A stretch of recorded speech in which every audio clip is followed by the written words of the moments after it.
Park के एक कोने में बेंच पर विशाल जी चुपचाप बैठे थे। चारों तरफ फूल खिले हुए थे। बच्चे खेलने में मग्न थे। शाम के साये लंबे होने लगे थे। एक ठंडी सांस खींचकर उन्होंने उठने की कोशिश की, पर फिर बैठ गए। विचारों के भंवर में एक बार फिर गोते लगाने लगे। यह रिटायरमेंट उन पर भारी पड़ रहा था। पहले सुबह तैयार होकर ऑफिस चले जाते थे। सारा दिन कैसे कट जाता था पता ही नहीं चलता था। टेलीफोन, मीटिंग, फाइलें, पार्टियां, क्लब, क्या नहीं था उनकी जिंदगी में। ठाठ ही ठाठ थे। समय कैसे भाग रहा था कुछ पता नहीं चलता था। लेकिन एक दिन अचानक जब पत्नी रंजना को दिल का दौरा पड़ा, तब यूं लगा मानो जिंदगी रुक सी गई है। रंजना के जाने के बाद जीवन में खालीपन सा आ गया था। घर में बेटा शुभम व बहू लक्ष्मी, पोता रोहन और पोती रोहिणी सभी उनका बहुत ख्याल रखते थे। परंतु रिटायरमेंट के बाद समय काटे नहीं कट रहा था। बच्चे अपने स्कूल और सुहास व लक्ष्मी अपने अपने ऑफिस चले जाते थे। उनके लिए तो बस हाय पापा बाय पापा के आगे बातों के लिए समय ही कहाँ था।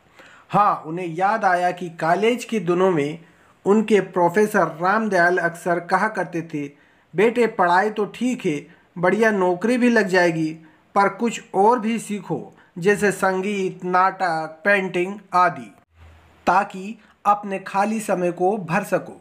खाली समय? विशाल जी हंसते थे। खाली समय था किसके पास? वे तो चाहते थे कि दिन में कुछ और घंटे होते तो एक आधा काम और कर डालते। फिर राधिका भी शायद ऐसा ही कुछ कहती थी, आप परिवार में भी कुछ रुचि लिया करें, बच्चों के साथ रिश्ते बढ़ाएं, उनके साथ उठे बैठे। पर विशाल जी को ये सब बातें खोखली लगती थी। अब तक पेड़ों में पक्षियों की चहचहाट बढ़ने लगी थी। शायद सभी रात के लिए ठिकाना ढूंढ रहे थे। उनके भी ख्यालों की लड़ियां टूट गई और वे भी भारी कदमों से घर की ओर चल पड़े। रोहन और रोहिणी पढ़ रहे थे। बीच बीच में रोहिणी रोहन से कुछ पूछ भी लेती थी। रोहन कभी कभी खींच भी उठता था। रोहिणी के पास गए और बोले, मैं तुम्हारे होमवर्क में सहायता कर देता हूँ। वह हैरानी से उन्हें देखने लगी और फिर बोली, नहीं दादाजी, मैं कर लूँगी या फिर भैया से पूछ लूँगी। विशाल जी ने कहा, मैं करता हूँ ना। वह फिर बोली, नहीं माँ डांटेगी, वे कहती हैं कि आपको हम तंग ना करें और आपके घर आने के बाद हमें बिल्कुल चुपचाप रहना चाहिए, नहीं तो आप नाराज हो जाएंगे। विशाल जी सकपका गए और वापस सोफे पर आकर बैठ गए। वे सुबह का बासी अखबार देखने लगे। मन नहीं लगा तो उन्होंने टीवी चलाया, लेकिन कोई भी प्रोग्राम पसंद नहीं आया और उन्होंने टीवी बंद कर दी। बच्चे होमवर्क कर अपने कमरे में जाकर टीवी देख रहे थे। उनके हंसी मजाक में वे भी शामिल होना चाहते थे, पर ऐसा हो न सका। नौकर ने आकर खाना लगाने के लिए पूछा तो उन्होंने पूछा, बच्चे भी खाएंगे? नौकर ने बताया कि वो तो खा चुके। उन्होंने सुहास और लक्ष्मी के बारे में पूछा तो पता चला कि वे दोनों बाहर से खाकर आएंगे। उन्होंने खाना लगाने के लिए कहा तो दिया, पर चाहकर भी वो खा न सके और दो ही कौर खाकर उठ गए। उन्हें राधिका की बहुत कमी महसूस हो रही थी। वे अपने कमरे में चले गए और कपड़े बदल कर लेट गए। लेटने पर नींद आंखों से कोसों दूर थी। बिस्तर पर करवटें बदलते रहे और फिर जाने कब उन्हें नींद आ गई। सुबह जागने पर भी उठने का मन नहीं किया। उनके सामने सारा दिन पहाड़ सा खड़ा था। नौकर चाय रख गया। नहाकर निकले तो बच्चे स्कूल जा चुके थे। सुहास और लक्ष्मी अभी नाश्ते के लिए आए ही नहीं थे। वे जाकर टेबल पर बैठ गए। पहले सुहास आया, बोला, हाय पापा, कैसे हैं? जवाब के लिए रुके बिना अखबार देखते हुए दूसरे हाथ में चाय का कप उठा लिया और चाय पीते हुए बोला, आज बहुत काम है और कुछ ज़्यादा ही बिजी रहूँगा। चाय खत्म करते हुए बोला, अच्छा मैं चलूँ पापा? सुहास के जाने के कुछ देर बाद ही लक्ष्मी आई। पाँव छूते हुए बोली, कैसे पापा? साथ ही नौकर को आवाज़ देते हुए बोली, रामू, बड़े साहब से पूछकर खाना बना लेना। शाम को बच्चों की पसंद का भी कुछ ज़रूर बनाना। मुझे शायद लौटने में देर हो जाएगी। अच्छा पापा, मैं चलूँ? और वह भी चली गई। अकेले रह गए विशाल जी। सोचने लगे कि अब क्या करें। किससे मिलने या फ़ोन करने का मन भी नहीं कर रहा था। थक हार कर पार्क की ओर निकल गए। पार्क में अधिकांश बूढ़े लोग ही थे जिन्हें उनकी तरह ही कुछ करने को कौन था। वे आपस में बैठ बतिया रहे थे या टहलते हुए घूम रहे थे। एक बेंच पर एक भद्र महिला अधलेटी सी बैठी थी। विशाल जी को लगा उनकी तबीयत शायद ठीक नहीं है। वे उसके पास चले गए। उनके पुकारने पर महिला ने आंखें खोली। उनकी आंखें लाल थी। विशाल जी को लगा कि उन्हें तेज बुखार है। पूछने पर जरा से सिर हिलाकर उन्होंने हामी भरी। विशाल जी ने उनका हाथ छूकर देखा तो तेज बुखार लगा। पूछने पर पता लगा कि इस समय उनके घर पर कोई नहीं है, लेकिन बुखार के कारण उनका मन घबरा रहा था, इसलिए वह पार्क में आ गई थी। किसी तरह सहारा देकर विशाल जी उन्हें घर ले गए। उनका नाम सुधा था। घर का ताला खोलकर वे अंदर गए। विशाल जी ने सुधा जी को सोफे पर लेटा दिया। उन्होंने पूछा, घर में कोई बुखार की दवा है? सुधा जी ने कहा, रसोई की अलमारी में है। वे रसोई में गए, अलमारी की दवा निकाली। पानी का गिलास भर रहे थे तो सोचा कि चाय भी बना ली जाए तो ज़्यादा अच्छा रहेगा। चाय के लिए नाप कर 2 कप पानी पतीले में डाला, पर गैस उन्होंने आज तक नहीं जलाई थी। उन्हें याद है कि राधिका अक्सर कहा करती थी कि कम से कम गुजारे लायक चाय, खिचड़ी इत्यादि ही बनाना सीख लो, कौन जाने कब काम आएगी। पर तब वे हंस देते थे। हार कर पानी और दवा लेकर वे बैठक में आ गए। उन्होंने सहारा देकर सुधा जी को उठाया और दवा देते हुए बोले, सॉरी, चाय नहीं बना पाया, कभी बनाई ही नहीं। राधिका कहा करती थी, पर खैर छोड़ो, दवा खा लो। सुधा जी ने पानी के साथ दवा ले ली। थोड़ी देर के बाद उन्हें जब कुछ राहत महसूस हुई तो उन्हें ख्याल आया कि मेहमान को चाय तो पिलानी चाहिए। विशाल जी के लाख मना करने के पर भी वे चाय बनाने के लिए उठ गई। थोड़ी देर में वे 2 कप चाय और कुछ मठरियाँ लेकर आ गई। विशाल जी को शर्मिंदगी महसूस तो हुई, पर उन्होंने चाय और मठरी ले ली। चाय पीकर सुधा जी की तबीयत कुछ और संभली तो दोनों बातें करने लगे। विशाल जी ने उन्हें अपने परिवार के बारे में बताया। फिर सुधा जी ने बताया कि वह भी अपनी बेटी, दामाद और 2 नातियों के साथ रह रही हैं। उनके पति को बरसों पहले देहांत हो गया था। बेटी दामाद काम पर जाते हैं और नातिनी कॉलेज। सब अपनी जिंदगी में मस्त हैं। किसे फुर्सत है उनके लिए।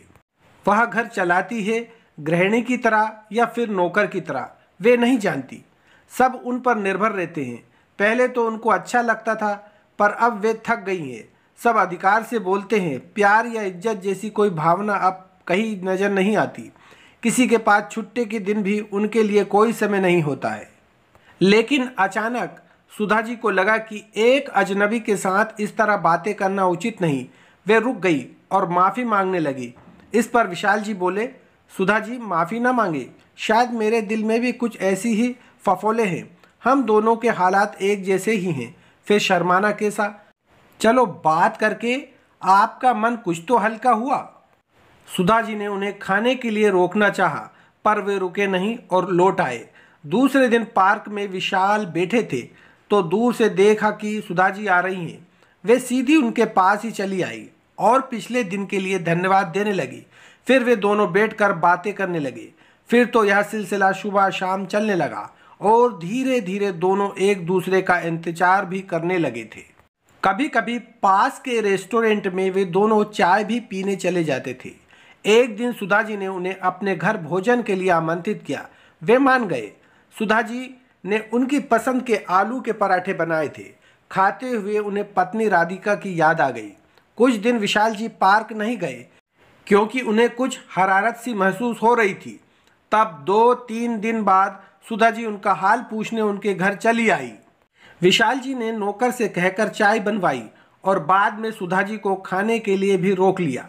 समय इसी तरह बीत रहा था। एक शाम जब वे पार्क में घूम रहे थे तब रोहन दादाजी को ढूंढता हुआ वहां आया और बोला, दादाजी, रोहिणी की नाक से खून बह रहा है, जल्दी घर चलो। वे बदहवास से घर की ओर चले तो सुधा जी भी उनके साथ हो ली।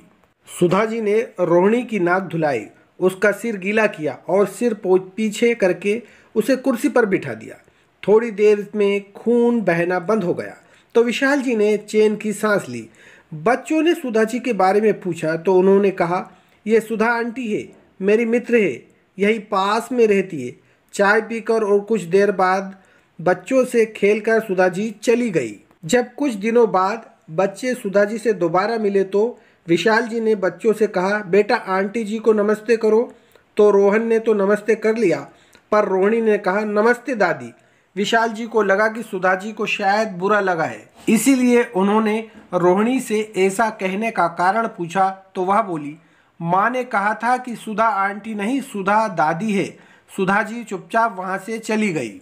शाम को लक्ष्मी के घर लौटने पर विशाल जी ने उसे सारी बात बताई और उसका कारण पूछा। उसने यह भी बताया कि सुधा जी को बुरा लगा था, पर लक्ष्मी ने कुछ नहीं कहा।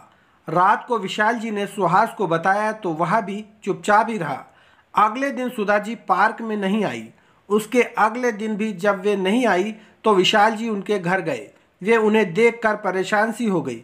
बहुत पूछने पर वे रो पड़ी और बोली, मेरी नाती ने भी आपके बारे में नानी का बूढ़ा बॉयफ्रेंड कहकर मजाक करती हैं।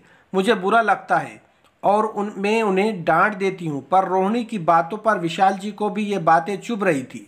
उन्होंने सुधा जी को विश्वास दिलाया कि वे इस समस्या का कुछ न कुछ समाधान निकालेंगे। उन्होंने कुछ दिन का समय मांगा। 2-3 दिन सोचने के बाद वह सुधा जी के घर गए। उन्होंने सुधा जी को आने वाले शनिवार को परिवार सहित शाम को 5 बजे चाय के लिए आमंत्रित किया। सुधा जी तो बिल्कुल मान नहीं रही थी, पर फिर भी समझाने पर कि वे दोनों कब तक घर वालों के ताने सुनते रहेंगे, वे मान गई। लक्ष्मी और सुहास को भी विशाल जी ने शनिवार शाम को घर पर ही रहने को कहा और बताया कि कुछ खास मेहमान चाय पर आ रहे हैं। शनिवार की शाम को दरवाजे की घंटी बजी और सुधा जी का आया तो लक्ष्मी की व्यंग्यपूर्ण मुस्कान विशाल जी से छिपी न रह सकी। परिवार के लोगों का आपस में परिचय करवाकर जब बैठाया गया तब वातावरण बहुत बोझिल सा था। खैर चाय नाश्ता आ जाने पर माहौल कुछ हल्का फुल्का नजर आने लगा। चाय समाप्त होने पर विशाल जी ने रोहिणी वाला किस्सा सुनाया। फिर से कमरे में चुप्पी छा गई। उनके बाद सुधा जी ने अपनी नातियों का कहा दोहराया तो उनके परिवार में बहुत अकलुआहट सी दिखने लगी। वातावरण फिर से बोझिल हो गया। तब विशाल जी ने कहा, आप लोग आज की पीढ़ी के हैं। आपकी सभ्यता में प्रेम विवाह भी खूब हो रहे हैं। मेरे बेटे सुहास के अपने लिव इन पार्टनर्स के साथ, उनको तो कुछ नहीं कहता क्योंकि वे आपकी पीढ़ी है ना। लेकिन यह सुधा जी और जीवन संध्या के कगार पर खड़े हैं और आप लोगों के पास हमारे लिए आज कोई समय नहीं है। हमने अगर दोस्ती कर ली तो आप क्यों परेशान हैं? हम 2-4 बातें करके आपस में हंस बोल लेते हैं तो आपको एतराज होता है। आप हमारे रिश्तों को शायद अश्लील समझते हैं और आप हमसे इस रिश्ते का नाम जानना चाहते हैं। तो आज मैं आप सभी को बताता हूँ कि हम दोस्त हैं, लेकिन आपकी नज़र में हम गुनाह कर रहे हैं क्योंकि मैं एक पुरुष हूँ और सुधा जी एक स्त्री हैं। मैं जानता हूँ कि आपके मित्रों और सहयोगियों में स्त्री और पुरुष दोनों ही हैं। आप उनके साथ हंसते और बोलते भी हैं। तो मैं आपसे पूछता हूँ कि क्या आपका रिश्ता उनसे क्या केवल दोस्ताना ही है या उससे कुछ ज़्यादा? कमरे में फिर एक अजीब सा तनाव छा गया। सभी के सिर झुक गए थे। अपने चारों ओर निगाहें घुमाकर देखने के बाद विशाल जी ने फिर कहना शुरू किया, सच तो यह है कि हम इस घुटी बंधी जिंदगी से तंग आ गए हैं।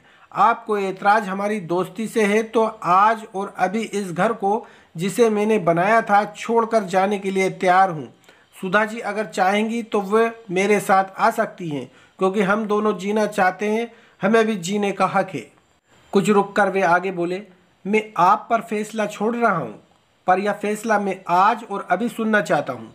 कमरे में चुप्पी को तोड़ती हुई कई आवाज़ें एक साथ आई। पापा, माँ, नानी, फिर कमरा गूंज उठा। हमें माफ़ कर दीजिए, हमने आप दोनों को बहुत दुख दिया है, पर आप हमें छोड़कर जाने की बात ना करें।